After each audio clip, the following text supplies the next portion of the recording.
of the Pops. Mystical Minute. Mr. MoneyBags. Business break. Business break. Okay. Moving on to the business break. First up, we have Stitch Fix.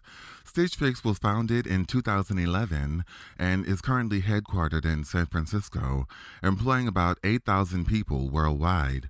It is a personal styling service that allows you to try new and interesting things that you wouldn't have thought to try, or maybe you can style complete outfits of your own fancy.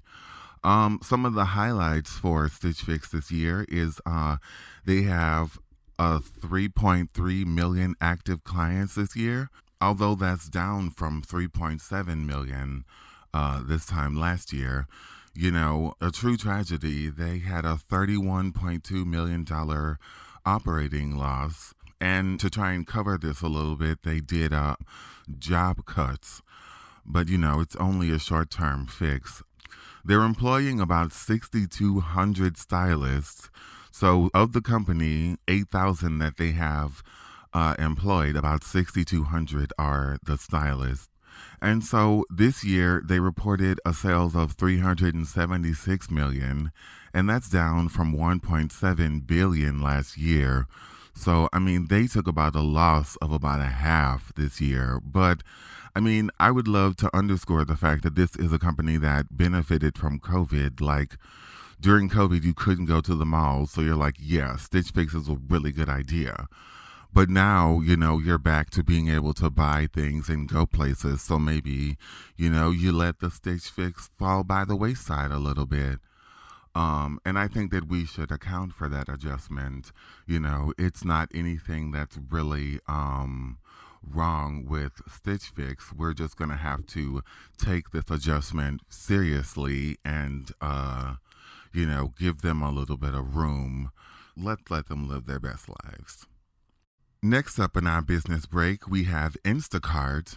Instacart, or its less sexy, more proper name, Maple Bear Incorporated. Oh my God, I should be their spokesbear. Instacart is based in San Francisco also, and as you know, they allow customers to shop virtually. With the IPO this week, Instacart is a big milestone for the e-commerce industry. I prefer to get stoned and have an adventure at the store, but this is great when you forget something and your toddler is being suicidal about their oatmeal raisin cookies. It's me. I'm the insane toddler to my girlfriend. After its first day being public, Instacart is valued at $10 billion, and that's as of last week. But although it is valued at $10 billion since its IPO, it was valued at $39 billion at its last private funding. I believe it was in the end of 2022. Instacart did $2.6 billion in revenue in 2022. So definitely a competitor in commerce and e-commerce, definitely. They're hoping to still see $428 million again this year in spite of the competition. This business is not safe, but it is adjusting in a lot of ways. You know, I think Instacart is a really good thing, like I said, if you forget something. But I think that stores need to have some sort of way to update you about what's out. I would much rather shop an Instacart store and like I can see, okay, this is out. This is what I wanted. It's out. So I need to choose something else. They need to figure out a way to update stock real time so that I, the customer, can make an informed shopping decision and I don't have to text with someone and like feel guilty because they're running all over the store looking for a replacement. It's just kind of annoying. But Instacart, you know, I think they're going to go through a little adjustment and we're going to see more of them in the future.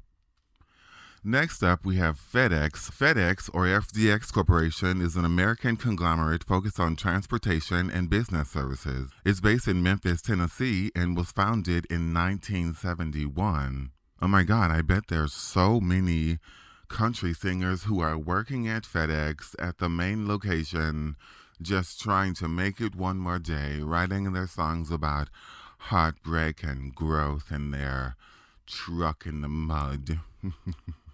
So this year, FedEx did 21.7 billion, and that's for 2023. For 2022, they were at 23.2 billion. So that's about $1.5 billion in losses over the year. But I don't think that's much of anything to be worried about. A net income of 1.08 billion versus 875 million last year. So although the revenue did dip a little, we got up over $200 million. So this is another company that has layoffs. I mean, we're seeing a lot of industries deal with people going back to work and being able to go to the mall again. And I think that, we should be considering that. So, FedEx is definitely a worldwide business. You can get something FedExed from China to Australia or from Africa to my face. Definitely. And lastly, for FedEx, their executives gave a good prediction of approximately flat sales for 2023. But this just like many of these companies, will definitely be seeing a bump over the next few months with the holidays and Halloween. So I think all these companies that we have named so far should be watched for the next couple of months to see how they rebound after these earnings reports.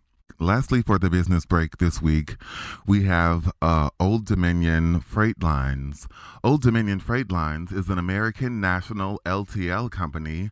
They offer expedited logistics and also household moving.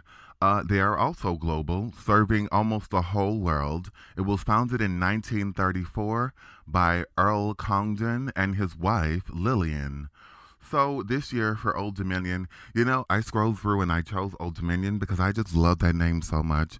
Whenever I see those trucks on the interstate, what's their logo? I mean, what's their slogan? Their slogan is like, what is it? Oh my God, what is it? It's like delivering promises the old way or something.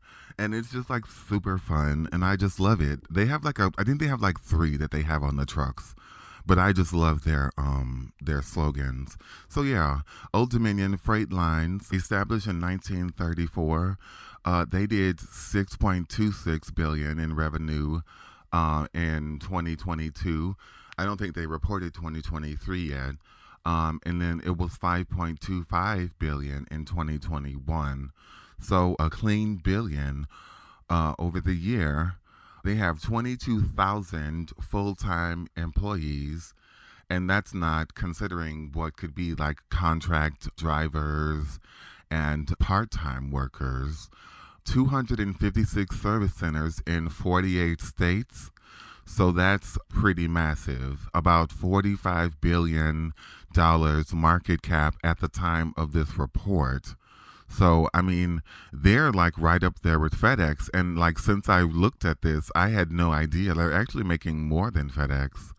So look out for these companies. I feel like every company this week was a company that we should be watching out for the next couple of months, because they're going to be seeing a big bump and they should be making a BMAP push to get their services rendered throughout the rest of this year.